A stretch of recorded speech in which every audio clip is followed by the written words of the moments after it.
Hi friends, നിങ്ങൾക്കെല്ലാവർക്കും സുഖമാണെന്ന് വിശ്വസിക്കുന്നു. അമ്മീസ് അടുക്കളയിലേക്ക് സ്വാഗതം. ഇന്നില്ലേ ഞാൻ നിങ്ങളോടൊപ്പം ഷെയർ ചെയ്യുന്നത് എങ്ങനെയാണ് നമ്മുടെ കൈകൾ നമുക്ക് വീട്ടിൽ തന്നെ ഇരുന്ന് സംരക്ഷിക്കാം. നമ്മൾ പെഡിക്യൂറും മാനിക്യൂറും ഒക്കെ പോയി ചെയ്യേണ്ടി വന്നു കഴിഞ്ഞാൽ ഒരുപാട് പൈസ ആവും അല്ലേ. സാമ്പത്തിക ഭദ്രതയുള്ളവർക്ക് കുഴപ്പമില്ല, അല്ലാത്തവർക്ക് വീട്ടിലിരുന്ന് ചെയ്യാം. സുന്ദരമായ കൈകളും കാലുകളും നമുക്ക് തന്നെ വീട്ടിലിരുന്നുകൊണ്ട് തന്നെ നേടിയെടുക്കാം അല്ലയോ. രണ്ട് തരത്തിലുള്ള നെയിൽ കട്ടേഴ്സാണ് കേട്ടോ. ഒരു നെയിൽ കട്ടർ ഇങ്ങനെ കേർവ്ഡ് ആയിട്ടിരിക്കും, വേറൊരെണ്ണം അല്ലെങ്കിൽ സ്ട്രെയിറ്റ് ആയിട്ടിരിക്കും. അപ്പോൾ ഈ രണ്ട് നെയിൽ കട്ടേഴ്സും നിങ്ങൾ തീർച്ചയായിട്ടും ഓരോന്നും വാങ്ങിച്ച് വെക്കേണ്ടത് അത്യാവശ്യമാണ്. ഇതുപോലത്തെ ഒരു നെയിൽ ഫയൽ വേണം. ഇത് സ്റ്റീലിലെ ഒരു നെയിൽ ഫയലാണ്. നിങ്ങൾക്ക് അഫോർഡബിൾ ആയിട്ടുള്ള ഏത് തന്നെ ആയാലും വാങ്ങാം. അതിൻ്റെ എഡ്ജ് അല്ലെങ്കിൽ അതിൻ്റെ ടിപ്പ് ഇതുപോലെ ഇരിക്കും കേട്ടോ. ക്യൂട്ടിക്കിൾ റിമൂവ് ചെയ്യാൻ ഉപയോഗിക്കുന്ന ഒരു സൈഡാണ്. ഇങ്ങനെ കട്ട് ചെയ്ത് മാറ്റും ക്യൂട്ടിക്കിൾ ഉള്ളവർക്ക് കേട്ടോ. ഇല്ലാത്തവർക്ക് അതിൻ്റെ ആവശ്യം ഉണ്ടാവില്ല. പിന്നെ ഫയൽ ചെയ്യാം നഖങ്ങൾ. അപ്പോൾ ഓരോരുത്തർക്കും ഓരോ ഷേപ്പിലെ നഖങ്ങളാണ് ഇഷ്ടം അല്ലേ. പലർക്കും പല ജാതി നഖങ്ങൾ പല ഷേപ്പിൽ ഉണ്ടാക്കിയെടുക്കാനാണ് ഇഷ്ടം, ഫയൽ ചെയ്തെടുക്കാനായിട്ട് ഇഷ്ടം. അപ്പോൾ എല്ലാവർക്കും തന്നെ സുന്ദരമായ നഖങ്ങൾ വേണം. നമുക്ക് നമ്മളുടെ ഫുഡ് അതിനൊരു പ്രാധാന്യം കൽപ്പിക്കേണ്ടതാണ്. നല്ല പ്രോട്ടീനും നല്ല കാൽസ്യവും നല്ല വൈറ്റമിൻസും മിനറൽസും ഒക്കെ ഉള്ള ഫുഡ് കഴിക്കുക. അതുപോലെ തന്നെ നമ്മുടെ പ്രായത്തിനനുസരിച്ചുള്ള സപ്ലിമെൻറ്റുകൾ ഒരു ഡോക്ടറുടെ നിർദ്ദേശപ്രകാരം നമ്മൾ കഴിക്കുക. അപ്പോൾ ഇത്രയൊക്കെ ചെയ്ത് കഴിയുമ്പോൾ നമുക്ക് ഒരുപാട് വ്യത്യാസം വരും. നമ്മുടെ മുടിക്കും നഖത്തിനും ഒക്കെ ഒരുപാട് വ്യത്യാസം വരും. അപ്പോൾ ഞാനൊരു 10 ദിവസം കൂടുമ്പോൾ ഇത് ചെയ്യുന്നതാണ്. കാര്യം എനിക്ക് നഖം ഭയങ്കര ഇഷ്ടമുള്ള ഒരു കാര്യമാണ്. അതിൽ നെയിൽ പോളിഷൊക്കെ ഇടുന്നതും നന്നായിട്ട് വെട്ടി വെച്ചേക്കുന്നതും ഒക്കെ വളരെ ഇഷ്ടമുള്ള ഒരു കാര്യമാണ്. അപ്പോൾ ഫസ്റ്റ് ഓഫ് ഓൾ ഞാൻ പറഞ്ഞില്ലേ നഖം വെട്ടിയുടെ കാര്യം, അതുപോലെ തന്നെ അത് ഷാർപ്പുള്ളത് തന്നെ ആയിരിക്കണം കേട്ടോ. ഏതെങ്കിലും ഇട്ട് വെട്ടിക്കഴിഞ്ഞാൽ നഖത്തിൻ്റെ എഡ്ജുകളെല്ലാം പോകാൻ സാധ്യതയുണ്ട്. ഇതുപോലെയൊന്നും ഇരിക്കത്തില്ല. എൻ്റെ കൈയൊക്കെ അധികം ഭംഗിയൊന്നും ഉള്ളതല്ല, പക്ഷെ ഞാൻ പറയുകയാണ്, നമുക്ക് സോഫ്റ്റായ കൈകളായിരിക്കും കേട്ടോ, വളരെ സോഫ്റ്റ് ആയിരിക്കും. ഞാൻ ജോലിയെല്ലാം ചെയ്യാറുണ്ട്. പിന്നെ ഈ പറഞ്ഞതുപോലെ നമ്മൾ detergents, Vim, washing liquids, Dettol, പിന്നെ ബാത്റൂം ക്ലീനേഴ്സ്, കിച്ചൺ ക്ലീനേഴ്സ്, അതുപോലുള്ള സാധനങ്ങളൊക്കെ യൂസ് ചെയ്യുമ്പോൾ ഞാൻ എപ്പോഴും എന്ത് ചെയ്യുമെന്ന് വെച്ചാൽ അതിനോടൊപ്പം ഒരു ഗ്ലൗസും കൂടെ വേറെ ചെയ്യും കേട്ടോ. അപ്പം നമ്മുടെ കൈകൾ ഒരുപാട് ഡ്രൈ ഔട്ട് ചെയ്യില്ല, നഖങ്ങളെ സംരക്ഷിക്കാം. അതുപോലെ തന്നെ റഫ് ഹാൻഡ്സും ഉണ്ടാവില്ല. അപ്പോൾ ഞാൻ എങ്ങനെയാണ് സംരക്ഷിക്കുന്നത് നിങ്ങളോടൊപ്പം ഷെയർ. അപ്പോൾ ഇത് എല്ലാ സാധനങ്ങളും ഞാൻ പ്ലമ്മിൻ്റെയാണ് വാങ്ങിച്ചിട്ടുള്ളത്. ഇത് കുറേ യൂസ് ചെയ്തതാണിത്. ഇത് ഒരു കോഫി പൗഡറാണ് കേട്ടോ, കോഫി ബോഡി സ്ക്രബാണത്. പിന്നെ ഒരു മോയ്സ്ചറൈസിങ് ക്രീം വേണം, ഒരു പാക്ക് വേണം, ഒരു അല്ലാത്ത ഒരു സ്ക്രബ് വേണം. പിന്നെ കൈവശമുള്ള ഒരു നെയിൽ പോളിഷ് റിമൂവർ എടുക്കുക. അതുപോലെ തന്നെ ഇതുപോലത്തെ ഒരു വൈപ്പ് ചെയ്യാനുള്ള ടിഷ്യൂ. അപ്പോൾ ആദ്യം ചെയ്യേണ്ടത് നെയിൽ പോളിഷ് റിമൂവർ വെച്ച് നമ്മുടെ നെയിൽ പോളിഷിനെ അങ്ങ് മാറ്റുക കേട്ടോ. ഞാൻ വൃത്തിയാക്കിയിട്ടുണ്ട്. അത് കഴിഞ്ഞ് ഞങ്ങൾക്ക് എന്താ ചെയ്യേണ്ടതെന്ന് വെച്ചാൽ നഖം കട്ട് ചെയ്യുക. ഞാൻ പക്ഷേ നഖം ഓൾറെഡി കട്ട് ചെയ്തു, നിങ്ങൾക്ക് കാണാമെന്ന് വിശ്വസിക്കുന്നു. എന്നിട്ട് നിങ്ങളുടെ ഇഷ്ടമുള്ള ഷേപ്പ്, നിങ്ങൾക്ക് ഏതാണ് വേണ്ടത്, ഓവലാണോ സ്ക്വയറാണോ പിന്നെ റൗണ്ടാണോ, ഏത് ഷേപ്പായാലും നിങ്ങൾക്ക് ഇഷ്ടമുള്ള ഒരു ഷേപ്പിലോട്ട് കട്ട് ചെയ്യുക. അതിനുശേഷം നഖം ഒന്ന് ഫയൽ ചെയ്തെടുക്കണം. ഈ ഫയൽ ചെയ്യുമ്പോൾ ഇതിൻ്റെ സെൻറ്റർ നോക്കി വേണം നമ്മൾ ഫയൽ ചെയ്യാൻ എടുക്കാനുള്ളത്. അതായത് താഴോട്ട് പോവുക, അതുപോലെ തന്നെ തിരിച്ചിങ്ങാട്ടുമാണ് നമ്മൾ ഫയൽ ചെയ്യേണ്ടത്. അല്ലാതെ ഇങ്ങനെ ഇട്ട് ഫയൽ ചെയ്യരുത്. വൺ വേയിൽ ഫയൽ ചെയ്യാൻ ശ്രദ്ധിക്കുക. എല്ലാ സൈഡും നല്ല സ്മൂത്താവും, നല്ല ഒരു ഫിനിഷിങ് കിട്ടും.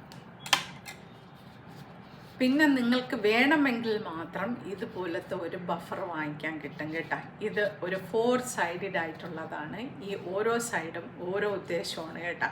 ഫസ്റ്റ് സൈഡ് നമ്മളുടെ നഖത്തിൻ്റെ മുകളിലൊന്ന് ഫയൽ ചെയ്യാണ്. ചെറിയ വരകൾ, മാർക്കുകൾ ഒക്കെ പോവാൻ ഇത് സഹായിക്കും. അത് കഴിഞ്ഞതിന് ശേഷം രണ്ടാമത്തത് റിഡ്ജസ് എല്ലാം പോകാൻ സഹായിക്കും. നമ്മൾ രണ്ടാമത്തതൊന്ന് ചെയ്യുക ഇങ്ങനെ, അത് ബാക്ക് ആൻഡ് ഫോർവേഡ് ചെയ്ത് ആ റിഡ്ജസ് എല്ലാം പോയി. അത് കഴിഞ്ഞതിൽ സ്റ്റെപ്പ് 3 ആണ് ബഫ് ചെയ്യുക. ബഫ് ചെയ്യുമ്പോൾ നമുക്കറിയാമല്ലോ, നല്ല ഒരു ഗ്ലേസിങ്ങും ഒരു പോളിഷിങ് എഫക്റ്റും, നല്ല സ്മൂത്ത് ആവുന്ന നഖം കണ്ടോ. ഒരുപാട് നേരം ചെയ്യാൻ പാടില്ല. അതിനുശേഷമാണ് സ്റ്റെപ്പ് 4 എന്ന് പറയുന്നത് ഷൈൻ. നല്ല ഒരു ഷൈൻ കിട്ടും കേട്ടോ, ഒരു തിളക്കം കിട്ടും. അപ്പം ഞാൻ ഒരു വിരൽ മാത്രമേ കാണിച്ചു തരുന്നുള്ളൂ, നിങ്ങൾക്ക് എല്ലാ വിരലും ഇതുപോലെ ചെയ്യാം. അടുത്ത് കാണാൻ പറ്റുമോയെന്ന് അറിയത്തില്ല, ഒരു ഷൈൻ കിട്ടും കേട്ടോ. അപ്പോൾ ഇതെല്ലാം ഞാൻ ചെയ്തിട്ടുണ്ട്. ഇനി ഞാൻ ചെയ്യാൻ പോകുന്നത് ഈ ഒരു കോഫി സ്ക്രബാണ് കേട്ടോ. ഇതിന് ഒരു ടീസ്പൂണൊക്കെ മതിയാവും. നന്നായിട്ടൊന്ന് കഴുകിയെടുക്കുക. ഡെഡ് സെൽസ് എല്ലാം പോകാൻ വേണ്ടിയാണ് ഇത് ചെയ്യുന്നത്. ഈ ഒരു സ്ക്രബ് ഒത്തിരി വൃത്തികേടാവുന്ന ഒരു സ്ക്രബാണ്, അതുകൊണ്ട് ഞാൻ ബാത്റൂമിൽ പോയാണ് സ്ക്രബ് ചെയ്യുന്നത്.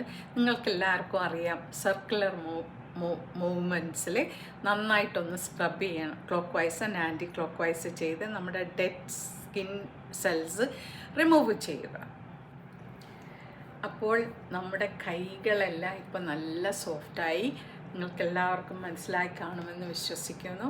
കൈയുടെ എല്ലാ ഡെഡ് സ്കിൻസ് എല്ലാം പോകും കണ്ടോ. നല്ല സോഫ്റ്റാണ് കൈയെല്ലാം, നമ്മൾ ഡെഡ് സ്കിൻസ് എല്ലാം പോകും കൈ. ഇനി നമുക്ക് ചെയ്യേണ്ടതെന്ന് വെച്ചാൽ,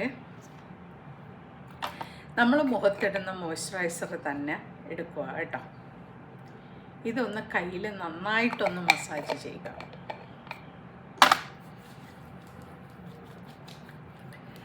ഈ മസാജിങ് ഒരു 10 മിനിറ്റ് 2 കൈയിലെയും ഫിംഗേഴ്സിൻ്റെ ഇടയ്ക്കും ആ നഖത്തിലും എല്ലാം നമ്മളൊന്ന് മസാജ് ചെയ്യണം കേട്ടോ. എന്നിട്ട് എല്ലാ നക്കിൾസിലും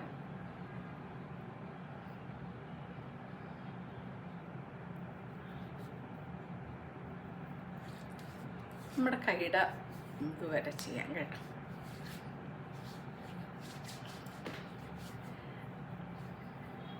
ഇതങ്ങ് അബ്സോർവ് ചെയ്തതുപോലെ ആവും അല്ലേ, നല്ല സോഫ്റ്റ് ആയിരിക്കും. നമ്മൾ ആ കോഫി സ്ക്രബ് ഇടുമ്പോൾ തന്നെ നല്ല സോഫ്റ്റ് ആവും. ഡെഡ് സെൽസ് എല്ലാം പോയി കൈ നല്ല മയമുള്ളതാവും, മാർദ്ദമുള്ളതായി തീരും.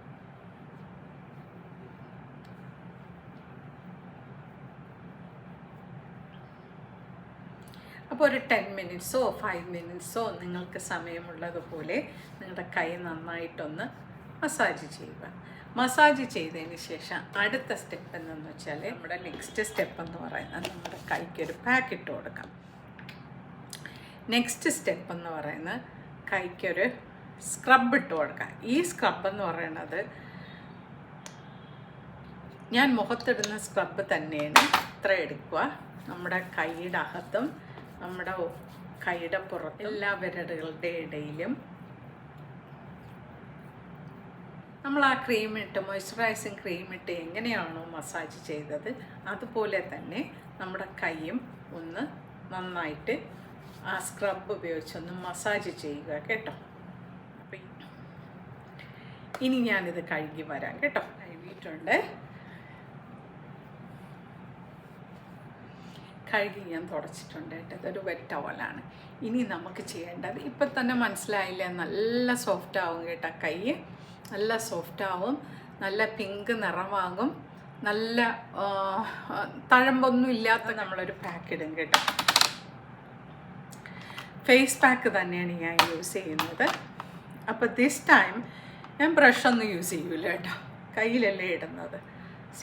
നമ്മുടെ കൈയുടെ എല്ലാ ഭാഗത്തും ഒന്ന് ഇടുക. നമ്മൾ മുഖത്തിലും കഴുത്തിലും ഇട്ട അതേ സെയിം പാക്കാണ് ഞാൻ ഇടുന്നത്. ഇനി ഇതൊന്ന് ഉണങ്ങിയതിന് ശേഷം ഞാൻ കൈ കഴുകി വരാം കേട്ടോ.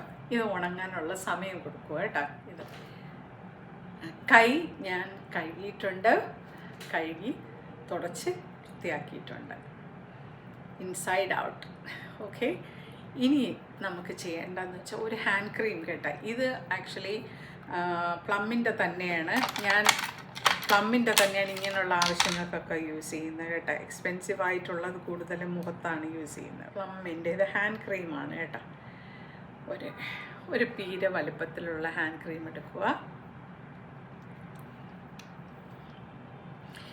നമ്മൾ വൈകുന്നേരം ഫുഡെല്ലാം കഴിച്ചു, പാത്രം കഴുകാനുണ്ടെങ്കിൽ കഴുകിയൊക്കെ വെച്ചതിന് ശേഷം ഉണ്ടല്ലേ കയ്യിൽ ഒത്തിരി ഹാൻഡ് ക്രീം ഇടുന്നത് എപ്പോഴും നല്ലതാണ് കേട്ടോ, ഉറങ്ങുന്നതിന് മുമ്പ് കാലിലും. അപ്പോൾ കൈയും കാലും ഒക്കെ നല്ല ഒരു എന്താ പറയുക, നല്ലൊരു സോഫ്റ്റ്നെസ് ഉണ്ടായിരിക്കും കേട്ടോ. നമ്മൾ കൈക്ക് ഈ ഒരു ട്രീറ്റ്മെൻറ്റ് കൊടുക്കുമ്പോൾ അന്നത്തെ ഒരു ദിവസം നെയിൽ പോളിഷ് ഒന്നും ഇടരുത് കേട്ടോ. നെക്സ്റ്റ് ഡേ ഇടണം. കാര്യം നമ്മുടെ കൈയെല്ലാം ഒന്ന് ബ്രീത് ചെയ്യണം. ഇപ്പോൾ മനസ്സിലായോ? ഹാൻഡെല്ലാം നല്ല സോഫ്റ്റായി, നല്ല ഒരു എന്താ പറയുക, നല്ലൊരു ഗ്ലോവും അതുപോലെ തന്നെ അതിന് ഒരു നല്ലൊരു ലുക്കല്ലേ, നല്ല പ്ലംപ്റ്റായിട്ടിരിക്കും നമ്മുടെ കൈയും നഖങ്ങളും എല്ലാം തന്നെ. അപ്പം നിങ്ങൾ ഇതുപോലെ ഒന്ന് ട്രൈ ചെയ്ത് നോക്കണം. ഒരു ദിവസം റെസ്റ്റ് കൊടുക്കണം നെയിൽ പോളിഷ് ഇല്ലാതെ, അതിന് ശേഷം നെയിൽ പോളിഷ് ഇടുക കേട്ടോ. Thank you for watching and see you soon.